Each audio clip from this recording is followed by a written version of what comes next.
Bluefin tunas, the largest tunas, can be found throughout the world's oceans. Like all species of bluefin, the southern bluefin tuna, which lives in waters across the southern hemisphere, is prized for sushi.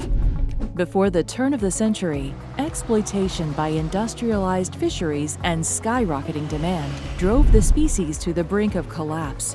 Traditional fisheries management failed to reverse stock declines, and tensions among fishing nations left them unable to agree on catch cuts, or even on how many bluefin were left in the ocean.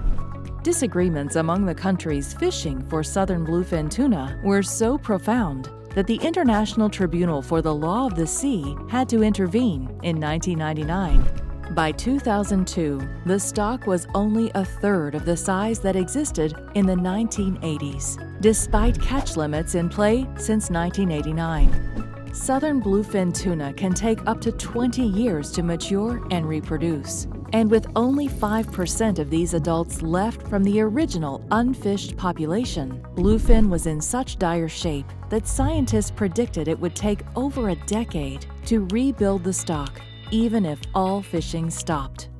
In response, the species was listed as critically endangered by the International Union for the Conservation of Nature.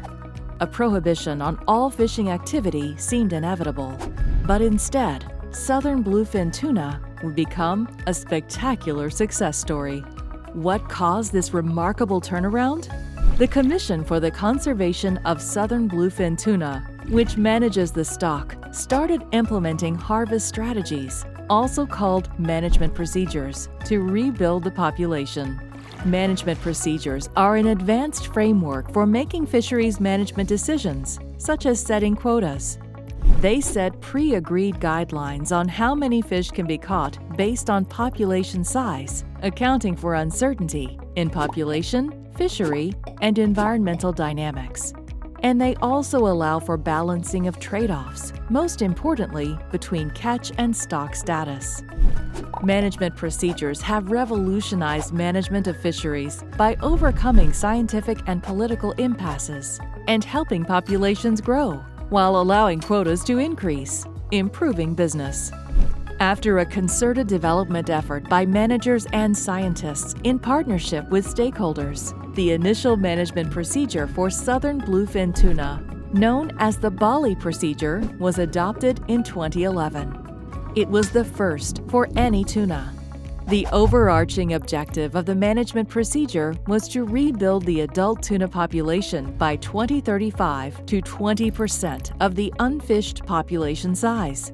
This interim target was achieved in 2020, a full 15 years ahead of schedule. In 2019, CCSBT adopted a revised management procedure known as the Cape Town procedure after one of the surveys used to estimate bluefin population size was discontinued. It incorporates cutting-edge genetic tools to estimate fish abundance and mortality and features a higher target of 30% of unfished population size. Both management procedures have been a tremendous success. Catch quotas increased by an incredible 87% between 2011 and 2020. At the same time, the population increased from 5% of the unfished population size in 2010 to 20% in 2020. Using management procedures, the management of southern bluefin tuna has been an inspiration for fisheries around the world, with all other tuna management organizations now developing and implementing management procedures for their priority species.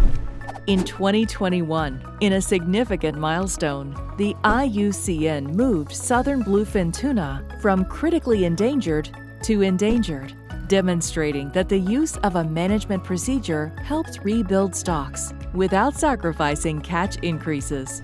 The management procedure for southern bluefin tuna is a blueprint for the path to long-term sustainability that benefits the fishery, consumers, and the broader health of our oceans.